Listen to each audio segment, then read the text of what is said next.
예, 안녕하세요.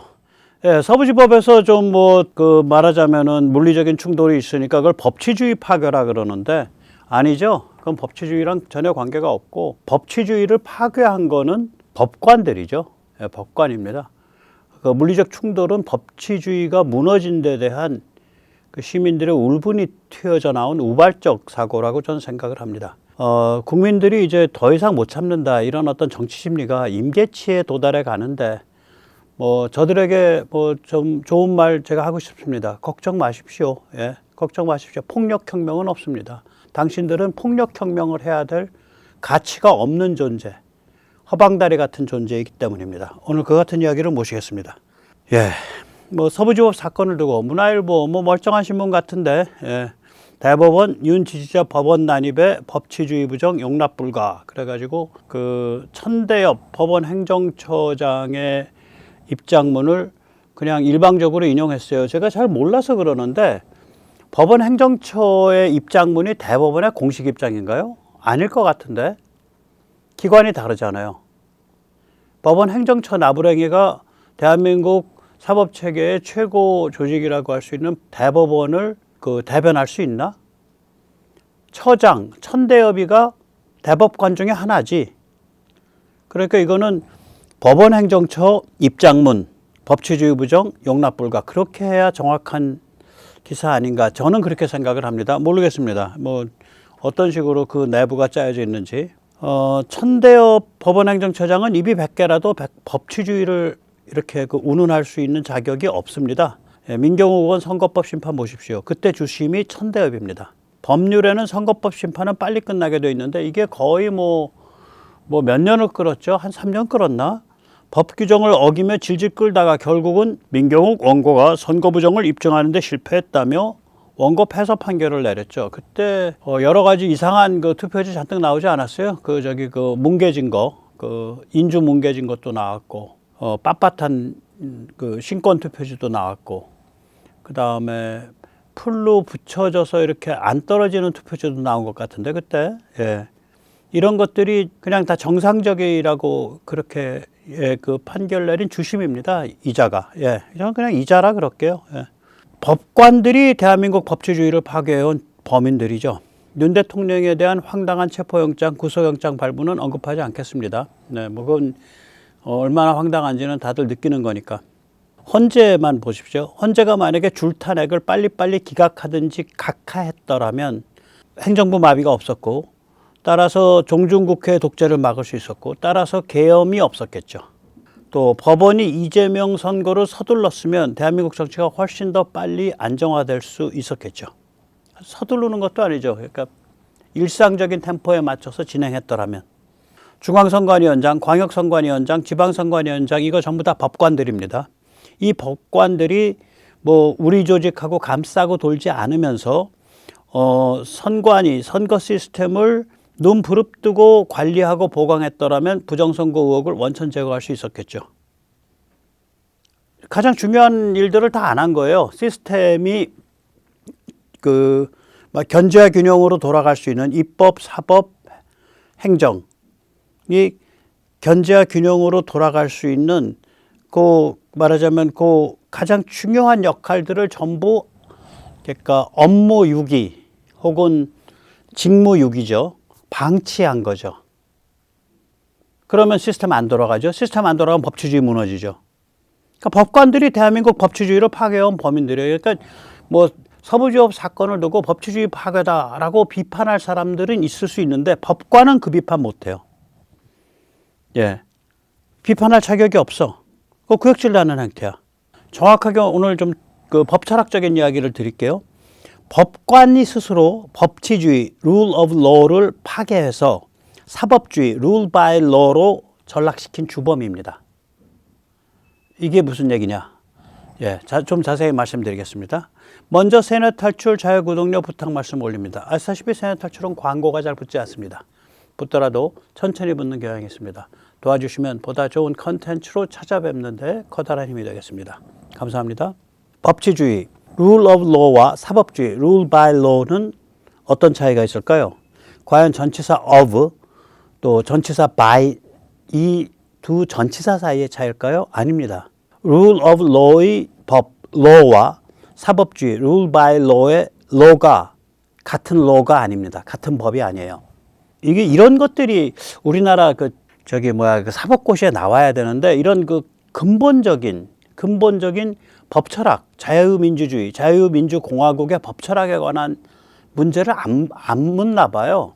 예를 들어서 인천 그 지방법원의 부장판사인 박하늘인가 김하늘인가 그 당시에요. 그러니까 2013년 박근혜 대통령 그 저거 한 첫 해, 그때 이제 그 박근혜 대통령이 들어오고 나서 그 한미 FTA를 이제 최종적으로 비준하는 문제가 남았거든요. 다 이제 딜이 돼가지고 그때 뒤늦게 그 부장판사라는 사람이 이미 그게 이제 조약 상태에 들어가 있는데 가조인 상태인데 이런 국제 법규는 중요하지 않다. 대한민국 영토에서는 대한민국 법이 최고다. 그러니까 우리가 지금 법을 제대로 만들어서 FTA를 문지르면 된다. 그것이 사법 주권이다. 무슨 하늘이에요. 그런 걸 보고 야, 이 사람은 중국 공산당 법이론이네 그랬어요. 왜 그러냐? 사법 주권. 그걸 judicial sovereignty라고 부르는데요. 이 사법 주권은 영토와 국가 영토 이런 것과는 전혀 관계가 없어요. 사법 주권은 무슨 얘기냐?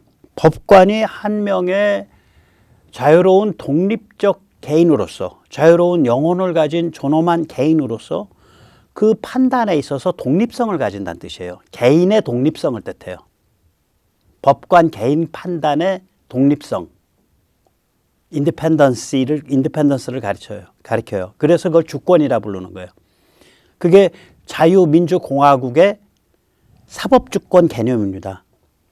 그러나 중화인민공화국의 사법주권 개념은 뭐냐? 국제법 어떻게 돌아가든 인류보편의 원칙이 어떻게 돌아가든 상관없다. 중국 영토에서는 중국법이 최고다. 영토주권에 따른 법률적 특수성을 강조해요. 그 당시에 2013년인가 박하늘인가 김하늘이 무슨 하늘이에요. 그 부장판사란 자가 영토에 따른 법률의 주권성을 얘기하더라고. 근데 그거 보면서 야, 이 사람이 왜 대한민국에서 판사해? 이 판사는 저기 중화인민공화국 가서 판사하시지. 중국 공산당 판사지 그게 대한민국 판사니까? 여기가 공산당이 지배하는 체제인가요? 아니면 여기가 자유민주공화국인가요? 그러니까 이 법관들 중에 이 머리가 뇌수가 완전히 그 시뻘건 우동사리로 뭉개져 있는 사람들이 있다니까? 그게 기본인데 이런 거는 사법시험에서 걸러져야 되지 않나? 똑같죠. 법치주의와 사법주의도 구별 못하는 거예요. rule of law와 rule by law도 구별 못하는 거예요. 서부지법 사건은요. 사법주의를 공격한 거예요. 공격 방식이 유효했냐? 공격 방식이 슬기로운 거냐? 공격 방식이 좋은 거냐? 그건 또 별개의 문제예요. 그러면 오늘 그 얘기를 좀 드릴게요. 법치주의의 법은 rule of law의 law는 자연법을 중시하는 걸 뜻해요. natural law. 그럼 자연법이라는 게 뭐냐? 뭐 복잡하게 말할 수도 있지만 영미 같으면 이거 common sense랑 좀 관계가 있어요. common sense 그러면은 상식으로 잘못 번역하거든요. 아닙니다. 정치철학에서 영미 정치철학에서 common sense는요. 사람의 도리, 공정성, 인지상정 이런 뜻을 뜻해요. common sense는 그러니까 사람의 도리가 뭐냐에 대한 사회 일반의 통념, 법 체계와 상관없이. 그러니까 이게 어떤 개념이냐면요. 실정법과 자연법 사이의 긴장 관계를 인정하는 거예요. 그리고 실정법이 장기적으로는 자연법에 계속 수렴해 가고 거기에 접근해 가야 된다는 거예요. 그런 컨셉이 있었다고요. 그게 지금 자유민주공화국의 기본 법 철학 중에 하나예요. 예를 들어서 그게 있잖아요. 우리 미국의 독립선언서 첫 문장 All men are created equal. 그때 핵심은 뭐냐면 equal이 아니에요. created예요. 무슨 얘기냐? 모든 사람은 평등하게 창조됐다. 모든 사람은 평등하다가 아니에요. 모든 사람은 평등하게 창조됐다예요. 하나님이 인간을 만들 때 평등하게 창조하셨다. 그러나 인간의 참이 모진 운명은 인류의 모진 운명, 인류의 모진 역사에서 불평등이 만들어져 있다. 그러므로 우리 지금 이 순간을 살아가는 유한한 존재인 인간은 불평등을 확대해서는 안 된다. 중장기적으로 불평등을 줄여가는 공정성을 실현해 가야 된다. 그러나 그 불평등이 피바다를 통해서 완샷에 해결될 것이라고 그렇게 거짓말 쳐서는 안 된다. 인간 본성 자체가 여러 가지 한계가 있기 때문에 불평등이 피바다를 통해서 완샷으로 해결되는 건 아니다. 이런 것들이 거기에 포함되어 있는 거예요. 그 사상에. 이렇게 해석한 게 누구냐? 백모가 아닙니다. 아브라함 링컨입니다. 아시지만 아브라함 링컨은 대통령에 당선될 때 1861년부터 그 사람이 대통령 임기가 시작됐는데 1기가 2기 때 당선돼서 임기 시작하자마자 한 4, 5개월 만에 암살당했죠. 아브라함 링컨은 대통령에 당선될 때 노예 해방을 주장한 사람이 아니에요. 그 사람은 서부에 새로 개척되는 변경주, 아직 주 단위로 인정을 못 받아요. 스테이트로. 그러나 주로 이제 성장해가는 상태예요. 그걸 테리토리라고 불렀어요. 그걸 변경주라 그러는데 제 번역 용어로는 서부에 새로 개척돼가는 변경주에서 노예제를 채택하는 것은 불평등의 확장이라고 본 거예요. 그러니까 우리가 인간이 여러 한계가 있기 때문에 불평등을 과격한 방법으로 당장에 모두 다 완샷에 해결할 수는 없지만 최소한 불평등을 확대하는 일은 하지 말아야 된다. 그러므로 서부에 새로 개척되는 변경주에서는 노예제를 해서는 안 된다. 그러한 캐치프레이즈를 가지고 대통령에 당선됐어요. 아브라함 링컨이. 그 당시에 노예 철폐론자가 아닙니다. 남북전쟁 끝나가는 과정에서 노예 철폐시켜요. 1863년이니까 64년에. 그러면서 그때 아브라함 링컨이 바로 이 얘기를 합니다. All men are created equal. 모든 사람은 평등하게 창조됐다. 우리는 평등을 단어를 주목하는데 아닙니다. 창조됐다를 주목해야 돼요. 하나님이 인간을 만들 때 평등하게 만들었는데 인간이 이게 모질고 부족한 존재라서 자기들끼리 지지고 볶고 살아가면서 불평등이 가득가득 쌓여있다. 여기저기. 이 불평등 확대해서는 안 되고 조금 더 공정하게, 조금 더 관대하게, 조금 더 관대하게 해서 고쳐나가야 된다. 이런 뜻이다. 이 헌법이. 그러면서 아브라함 링컨이 그 자기의 정치적 입장을 이제 설명을 해요. 즉 다시 말하자면 실정법과 자연법 사이의 거리를 알고 그러면서 실정법이 자연법에 이렇게 조금이라도 접근해 갈 수 있도록 노력해 가고 그때 자연법이라는 거는 커먼 센스, 사람의 도리, 공정, 인지상정 이런 컨셉이다라는 거예요. 이거는 이제 공자맹자 말에 따르면 측은지심에 들어가죠. 어려운 사람을 그 어려운 처지에 있는 사람에 대한 공감이죠. 또 불교에서는 이걸 대비, 큰 슬픔이라고 부르죠. 인간의 실존적 조건에 깃들어 있는 원초적 슬픔이죠. 뭐냐? 왜 사람이 이거밖에 안 될까? 다 더 잘할 수 있는데 왜 이 상태밖에 안 될까? 더 잘할 수 있는데. 처음엔 화가 나지만 그게 삭으면 슬픔이 돼요. 기독교에서 말하면 공의죠. righteousness. 그러니까 이건 뭐냐면 하나님이 인간에게 베풀어주는 정의거든요. 기독교에서 공의는요. 인간의 속성이 아닙니다. 하나님이 베풀어주는 어떤 배려, 은총이에요. benevolence예요.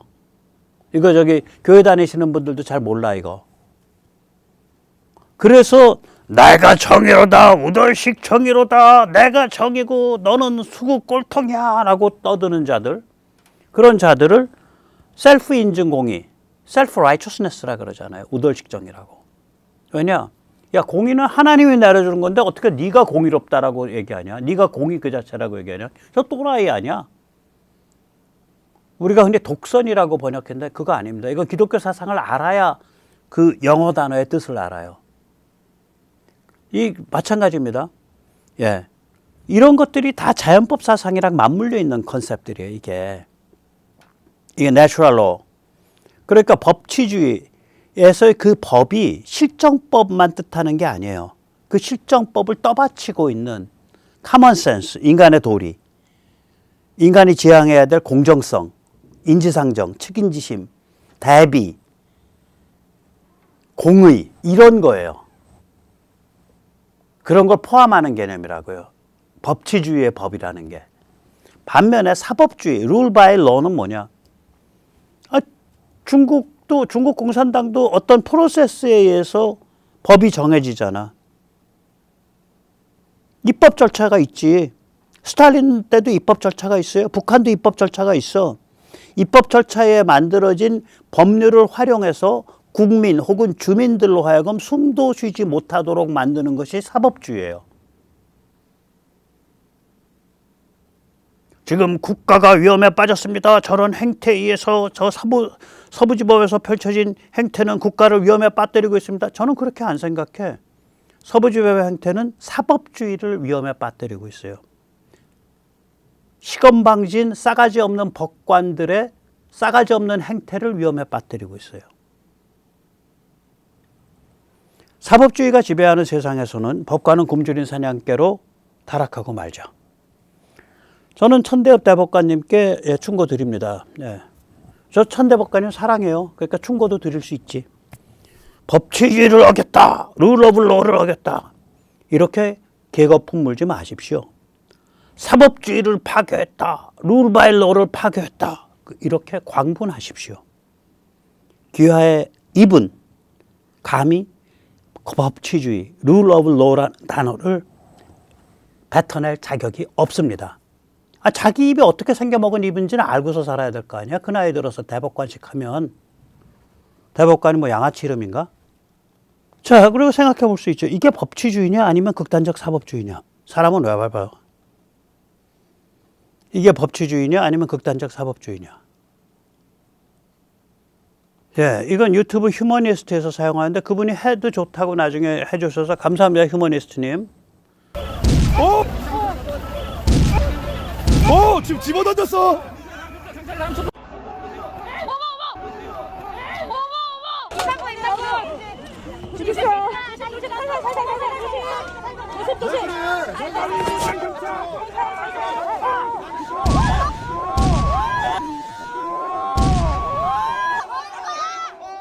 가다가 발이 꼬여서 찍은 건지 모르겠는데 아무튼 간에 임산부 되시는 여성분의 배 위에 무릎으로 이렇게 주저앉았네. 예. 아무튼 좀 그렇습니다. 네, 참. 여기서 주의할 점이 하나 있어요. 일선 경찰을 증오해서는 안 됩니다. 분하고 미운 마음이 들더라도 최대한 억제해야 됩니다. 왜냐? 지금 기존 경찰 인력으로서 감당할 수 없는 대규모 군중을 매일 감당하도록 내몰리고 있어요, 경찰이. 따라서 거칠어질 수밖에 없어요. 제가 굉장히 화가 나는 화면이 하나 있었는데 오늘 거 못 찾아서 안 썼는데 5, 60대의 분들이 도로변 조그만 공원에 이렇게 그 화단 거기에 주저앉아 가지고 앞에 뭐 이렇게 저기 무슨 들고 다니시던 깃발 이런 걸 이렇게 무릎 사이에 세우고 있는데 경찰이 가다 일부러 차버리더라고. 그러니까 저 사람들도 굉장히 뭐랄까 신경이 날카로워져 있는 거예요. 왜? 뭐 정치적인 그런 또라이 같은 생각하고 있을 수도 있지만 일단 몸이 춥고 피곤하고 매일 동원되고 그러니까 날카로워져 있는 거예요. 지치고 날카로워져 있는 거예요. 거칠어져 있고. 또 우리도 마찬가지지. 아스팔트 군중, 우리 자유공화 시민 역시 마찬가지죠. 추운 겨울에 매일매일 체력의 한계까지 저항하고 있으니까 우리도 날카로워져요. 저런 저항을 하면요. 죽고 싶다. 뭔가 크게 한번 무슨 아주 화끈한 행동을 하고 싶다. 이런 생각이 매일 들어요. 제가 그래서 감옥 갔다 왔잖아요. 3월 11일 날 이상한 일 해갖고 2017년에. 그러니까 경찰도 그렇고 우리 자유공화 시민도 그렇고 체력이 저하돼 있고 날카로워져 있어요. 그래서 굉장히 위험해요. 지금 상태가. 밀폐된 방 안에 인화성 액체가 잔뜩 엎질러져서 그중 상당 부분이 증발해서 기화된 상태예요. 이걸 유증이라 그러거든요. 기름 유자에 증기증자. 불똥이 딱 튀면 빵! 폭발합니다. 이게 대형 화재가 유증 때문에 나거든. 그럼 이제 비극적 유혈 사태죠. 그럼 비극적 유혈 사태. 여기서 또 이거 이제 좀 생각을 해봐야 돼요. 정말 냉정하게 말씀드립니다. 과연 유혈 충돌이 우리 자유공화 운동에 도움이 될까? 참고로 이제 서부지법 사건은 제가 말씀드리는 비극적 유혈 사태에 해당 안 해요. 그 정도는 일과성 사건이에요. 그러나 굉장히 중요해요. 국민 정치 심리를 나타내는 지표입니다. 지나지 않지만 지표예요. 그래서 이게 임계치를 보여준다. 지금 사람들의 정치 심리가 어디까지 와 있나를 보여준다. 그 상태가.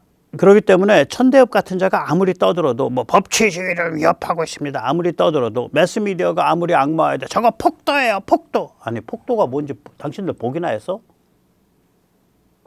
폭도가 뭔지 모르는 자들이야. 아무리 악마해도 그냥 지나가는 사건이에요. 저거는. 제가 말씀드린 그 비극적, 충격적 충돌은 최소한 나치가 집권하기 위해 1933년 2월 27일 자작극으로 벌인 의사당 방화 정도 수준의 사건이에요. 이거를 계기로 해서 나치가 다 때려잡았죠.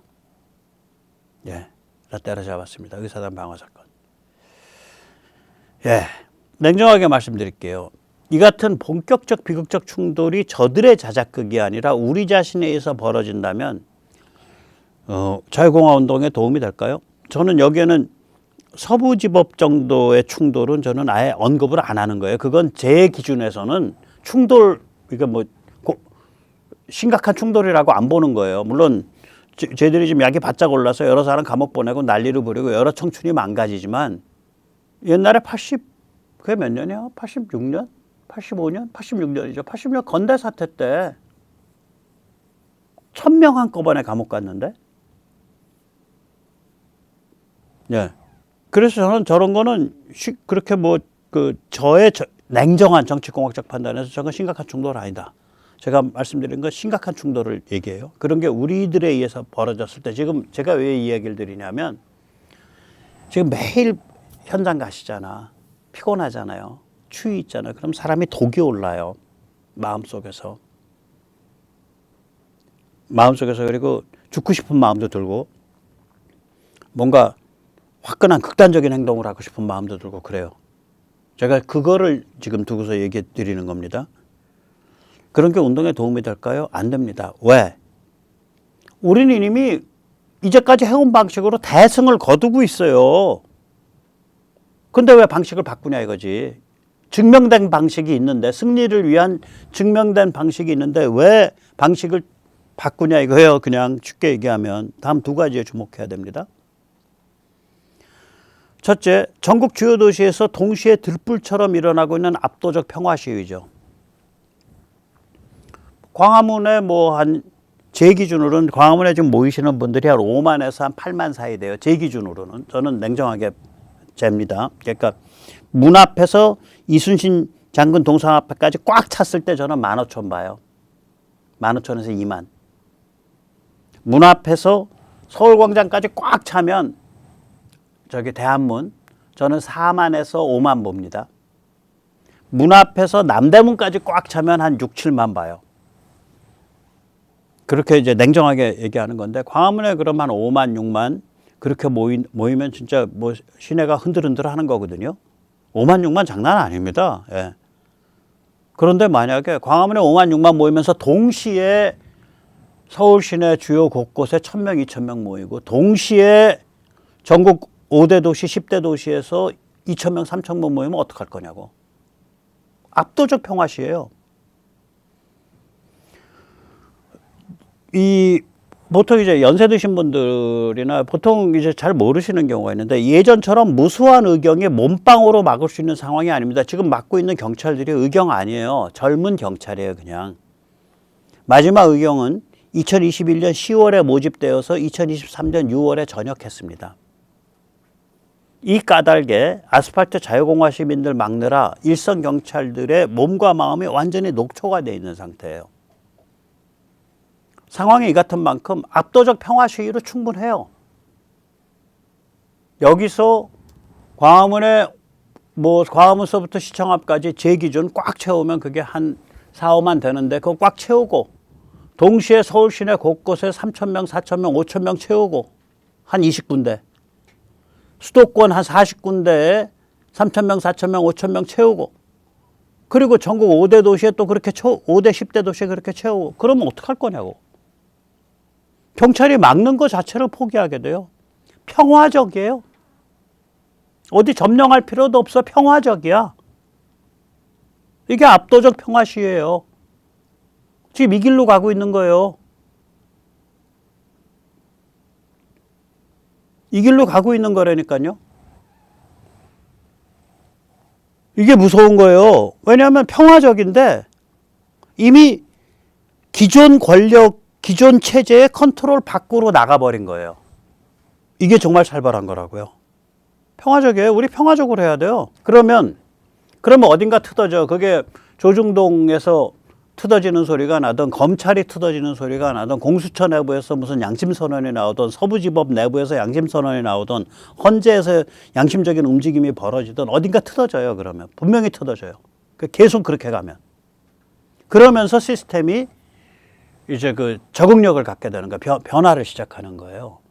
자, 두 번째, 국민 여론이 뒤집혔죠. 민주당 좌파 쪽에 친한 여론조사 리얼미터 16, 17일 조사에서 국회의원 민주당을 오차범위 밖에서 압도하고 있어요. 46.5% 대 39%. 또 리얼미터 조사에서 여긴 또 대통령 선거 빨리 하자는 입장이니까 차기 대통령 선거에서 국힘 재집권을 원하는 사람은 어떻게 됩니까? 이렇게 물은 거예요. 원한다가 재집권 원한다가 48.6%, 정권 교체 원한다가 46.2%. 판이 뒤집혔단 말이에요. 점점 더 뒤집힐 겁니다. 이거. 대통령 지지율은 뭐 50에서 52% 수준으로 지금 나타나고 있죠. 주말에. 판이 뒤집힌 거예요. 자, 저들 입장에서는 서부지법 사건을 어떻게든 부풀려서 어떻게든 이제 윤 대통령 지지율을 떨어뜨리고 자유공화 시민의 각성과 결집을 이제 폭도라는 이름으로 찬물을 끼얹기를 시도할 겁니다. 또 순간적으로 지지율이 떨어질 수도 있어요. 그러나 결국 일과성이에요. 이 에너지의 큰 흐름이 있기 때문에 결국 일과성이에요. 이거는. 탄핵 및 내란 올가미를 지금 주도하고 있는 양대 주도 세력이 있습니다. 이게 조중동 매스미디어와 종중국회입니다. 공수처, 국수본, 일부 판사, 다수 헌법재판관 등 사법 실행자들, 룰 바이 로 에이전트들, 사법 실행자들은 룰 바이 디스토티드 로, 왜곡된 실정법 왜곡에 의한 지배, rule by law, legal distortion, 법률 왜곡에 의한 지배의 실행자들. 이 실행자들은 이 양대 주도 세력에 복종하는 또라이 혹은 포섭 오염된 자 혹은 정치투기 사냥개에 지나지 않습니다. 이 양대 주도 세력은 조직이고 기관이에요. 거악이에요. 그런데 이 양대 세력이 주도하고 국회하고 조중동 매스미디어가 주도하고 그 사법 왜곡에 의한 지배를 실행하는 앞잡이들이 뛰는 이 구조, 이거 눈에 익었잖아요. 이거 8년 전 아니에요? 8년 전 레파토리 아니에요? 8년 전 그 버전의 리플레이, 되풀이잖아. 이거 하고 있는 거예요, 걔들은. 지금. 근데 문맥과 판이 완전히 바뀌었다고요. 컨텍스트와 필드가 완전히 바뀌었어요. 지금 판이요. 이거 어떻게 될까 너무 걱정 마세요. 딱 셋만 보세요. 첫째, 자유공화 각성이 진행되고 국민 여론이 뒤집히고 있나? 그렇잖아요. 조중동 매스미디어가 아무리 세뇌 선동을 퍼부어도 이런 소셜미디어, 개인 미디어, 개인 소통, 개인 관점, 개미소관을 통한 자유공화 시민의 각성, 성숙, 결집은 급속하게 진행되고 있잖아. 박 대통령 탄핵 때는요, 자유공화 각성도 미미했고 판도 못 뒤집었어요. 그때 뭐 여론조사 뭐 3%, 빵프로지 사실. 거기까지 떨어졌잖아요. 둘째, 윤 대통령이 아이콘 지도자로서 꿋꿋하게 버티고 있나? 윤 대통령은 전혀 움츠러들거나 꺾이지 않고 최선을 다해 싸우고 있죠. 박 대통령 탄핵 때는 깃발이 없었어요. 이 깃발이 있어야 되거든. 당사자가 목숨 걸고 나서니까 국민들이 아 맞아. 저 사람이 저 정도 지위에 있는 사람이 목숨 걸고 나섰을 때는 뭔가 저게 진정성이 있어. 뭔가 저기에 진실이 있을 거야. authenticity and truth. 진정성과 진실에 대해서 국민들이 뒤져보게 된다고요. 굉장히 중요한 요소죠. 세 번째, 미국이 더불어민주당을 종중 세력으로 보고 있나? 종중 세력으로 보고 있죠. 미국이 자유공화 진영의 강화를 전폭적으로 원하고 있나? 이게 이제 우리가 좀 생각해 볼 일이에요. 미국이 민주당을 종중 세력으로 보는 건 확실해요. 뭐 VOA나 이런 데서 나오는 여러 가지 발언을 보면 민주공화 상관없이 미국의 민주공화 상관없이 그런데 미국이 자유공화 진영의 강화를 전폭적으로 원할 거냐? 그건 좀 우리가 차분하게 따져봐야 돼요. 박 대통령 탄핵 때는요. 오바마 정부가 탄핵을 선호했다고 저는 생각을 해요. 또 힐러리 클린턴은 대통령 선거 낙선한 다음인 2016년 12월에 문재인 집권을 도운 흔적이 있어요. 제가 이거 몇 번 말씀드렸죠. 뉴욕 연방 검사 프릿 바라라 맨하탄 지역을 가는 거니까 우리로 치면 특수부 검사예요. 미국은 연방 검사가 정치적 임명 피임명자예요. 폴리티컬 어포인트예요. 그래서 정권이 바뀌면은 다 사표 쓰고 나가. 프릿 바라라 얼마나 또라이냐? 트럼프 정부 들어섰는데 사표 안 써갖고 해임된 사람이에요. 얘 얼마나 또라이냐? 알다시피 힐러리 클린턴이 그 국무장관 했을 때 그게 그만둔 게 그 사람이 2013년 총과 그만뒀죠. 그만두기 전에 국무장관 시절에 그 국무부 메일 서버, 국무부의 메일을 자기 개인 메일 서버로 집에 있는 PC에 있는 거기로 포워딩을 시켜서 거기서 열어봤다고. 근데 국무장관 메일이라는 게 이게 비밀스러운 게 굉장히 많잖아요. 그래가지고 국무부의 그 보안 담당자들이 그렇게 하시면 안 된다. 계속 지적을 했는데도 그 짓을 끝까지 했어. 간첩 같은 짓이죠, 일종의. 그래서 그게 이제 2016년 선거판에서 이제 까발겨져가지고 문제시 됐단 말이에요. 그러니까 제임스 커미 FBI 국장이 그때 뭐라 그랬냐면 불법은 맞는데 처벌할 것까지는 안 된다. 이렇게 얘기를 했어요. 그러니까 힐러리 봐준 거지. 아까 뉴욕 연방검사인 프릿 바라라가 얼마나 또라이냐면 제임스 커미를 그때 공격을 해요. 야 임마 너 누구 편이야 임마. 죄가 없으면 확실히 없다 그래야지. 불법은 맞는데 처벌할 필요가 없다. 그게 너 지금 말이야 막걸리야. 이러고서 제임스 커미를 공격해요. 그러니까 완전히 프릿 바라라는 힐러리 클린턴의 홍위병입니다. 극단적 홍위병이에요. 근데 얘가 무슨 짓을 저질렀냐 이자가. 2016년 12월에 반기문의 형제와 조카를 입건을 했죠. 무시무시한 제목이에요. 뭐 뇌물, 자금 세탁 수수, 뭐 외국 정부에 대한 스파이 비슷한 행위. 이게 뭐냐면 한국의 경남 기업과 유나이티드 아랍에미리트의 돈 있는 사람을 연결시키는 걸 브로커를 한 거예요. 반기문의 형과 조카가. 그래서 이제 아무튼 반기문 후보가 2017년 초에 느닷없이 사퇴해버리죠. 그러면서 문재인의 집권이 확정되죠. 이상한 사건이에요. 굉장히 이상한 사건이에요. 한미 관계는 결코 단선적이질 않아요. 1971년 키신저 방중과 미중 화해 이후 1991년까지 소련 붕괴까지 20년 동안 유럽은 냉전이지만 동북아는 탈냉전이었습니다. 미국 입장에서는 한국에서 전투적인 반중이 강화되는 것을 부담스러워했던 측면이 있죠. 거의 비겁할 정도이죠. 1976년에 판문점 도끼 만행 사건이 있었죠. 판문점 구역 안에서 그 미루나무가 시계를 가리기 때문에 미군 장교들이 인부들을 데리고 들어가서 미루나무 절단 작업을 했는데 느닷없이 북한의 특수부대들이 도끼 들고 습격을 해서 미군 장교 2명을 찍어 죽었습니다. 도끼로. 미군이 아무 조치 안 했어요. 거의 비겁한 거지. 거의 비겁한 짓이에요. 예.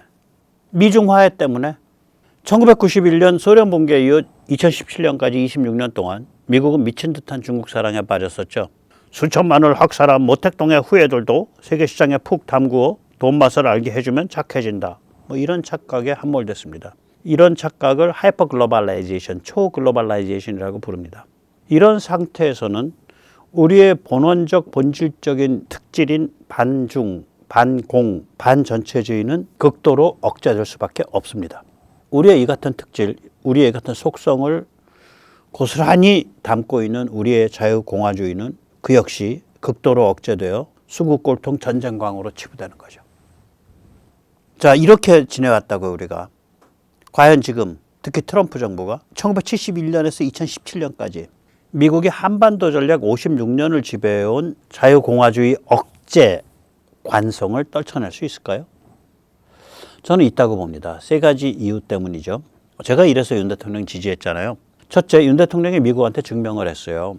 대한민국의 자유공화주의가 미국에게 어떠한 전략적 파트너, 어떠한 전략적 이익을 제공할 수 있고 그런 역할을 할 수 있는지 증명했어요. 또한 이거는 백그라운드가 깔려 있다고요. 한국인의 2000년 운명이라는 게 결국 중국에 대한 목숨을 건 정체성 투쟁이거든요. 그 최종 챕터가 북한 자유화라는 걸 미국한테 보여줬죠. 그 비전을. 증명한 거예요.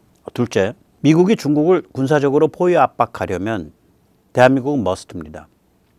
대한민국이 날아가면 일본이 배신 때리죠. 작년 12월 불과 한 달 전에 탄핵 정국이 시작되니까 일본 외무부, 그때 아마 외무상, 그러니까 외교상이죠. 외교상 그 장관, 외교성 장관이 뭐라 그랬나? 이런 얘기했어요. 대만에 대한 침공은 일본에 대한 침공이 아닙니다. 둘을 혼돈하면 안 됩니다. 대만 침공해도 우리는 관계 안 한다 이 소리지.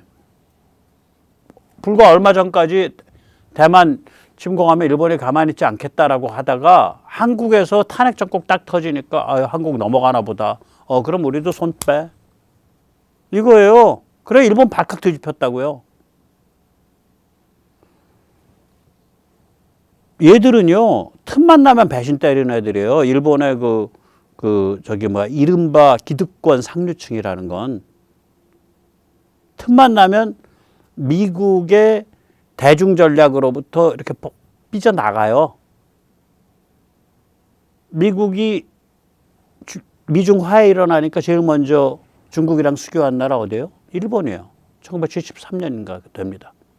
72년 가을에 수교 결정하고. 월남 망하기 직전에 월남 아직 살아있는데 사이공 아직 살아있어. 호치민시티. 월남도 아니고 월맹과 통일 베트남도 아니고 월맹과 국교 텄어요. 75년 봄에. 일본이에요. 북한에 제1교포 10만 명 보내가지고 25년 동안 어마무시한 빨대 박아줬죠. 일본이죠. 얘들은 안 되는 애들이에요. 이런 점에선 굉장히 이상해요. 계산 방식이 아주 이상한 애들이에요. 이런 점에서. 미국 안다 말이에요. 대한민국이 날아가면요. 일본 같이 날아가는 거고 대만 날아가는 거예요. 대한민국이 중국 영향권 아래 들어가면. 그게 장난이 아니라고요. 이 상황이. 셋째, 중국에 대해 첨단 기술을 차단하고 세계 경제에 대한 중국의 지배력을 약화시키기 위해서는 대한민국 머스트죠. 한국과 미국 사이의 경제동맹, 한국과 미국 사이의 기술동맹은 머스트예요. 원전 가지고 좌빨들이 시비 많이 걸었지만 결국 웨스팅하우스와 상당히 좋게 빅딜 쳐지잖아요. 웨스팅하우스는 지금 한국형 원전 거기에 웨스팅하우스의 기술이 녹아있기 때문에 자기들한테 로열티 줘야 된다. 그것도 협의해서 엄청난 큰 돈 줘야 된다라고 주장했고 한국은 그거는 독자 기술이야라고 주장했던 건 결국 빅딜 쳐지잖아. 이 같은 사정은 반도체, 조선, 자동차, 배터리, AI, 양자컴퓨터, K무기, 석유화학, 소재 등 모든 분야에 걸쳐 지금 공통적으로 나타나요. 그래서 지금 미국 입장에서는 이렇게 소중한 나라, 이렇게 어마무시한 잠재력이 있는 파트너로서 어마무시한 잠재력이 있는 그러한 나라를 중국 공산당의 아가리 속에 쳐넣어 줄 거냐? 아니면 동맹으로 유지할 거냐? 근데 동맹으로 유지하려고 보니까 로컬 파트너는 자유민주공화 진영밖에 없어. 쟤들이 좀 굉장히 잠재적으로 반중, 반공, 반전체율로 굉장히 잠재적으로 좀 거의 위험한 수준까지 전투적이긴 한데 걔들 말고는 민주당이랑 손잡을 데 없고 얘들밖에 없어. 이 상태가 있는 거야 지금. 그러니까 미국이 중국과 잘 지낼 때는 우리 자유민주공화 진영이 몸값이 낮아요. 미국이 다른 초이스도 가능해. 2016년에 박근혜 탄핵 선택했듯이 저는 오바마가 그 노선 선택했다고 보거든요. 그러나 지금 같은 상황에서는 다른 초이스가 없어요. 그래서 이제 저는 국민 여론으로 보나 윤 대통령 결기로 보나 한미 관계로 보나 이번 싸움은 이건 우리가 이기는 게임이에요. 그러니까 열받아서 바짝바짝 뛸 일이 아니야. 예. 집요하고 지능적이고 전략적으로 싸워야 돼요. 그래서 이번에 인생 참 크게 이제 시련이 올 겁니다. 우리 청년들, 예, 또 청년이 아니신 분들, 예, 서부지법 사건이랑 연루된 분들, 예, 절대로 좌절하지 마시고, 결국 뭐 나중에 가면 사면을 받든 뭘 하든 다 잘 될 거예요. 예, 조금 고생하시더라도 결코 좌절하지 마십시오. 예, 가슴이 아픕니다. 그리고 그보다 더 나가서 이제 우리도 지치고 사나워져 있고 경찰도 지치고 사나워져 있어요. 이렇게 지치고 사나워져 있을 때는 여러 가지 극단적인 생각들이 들거든요. 절대 그러지 마십시오.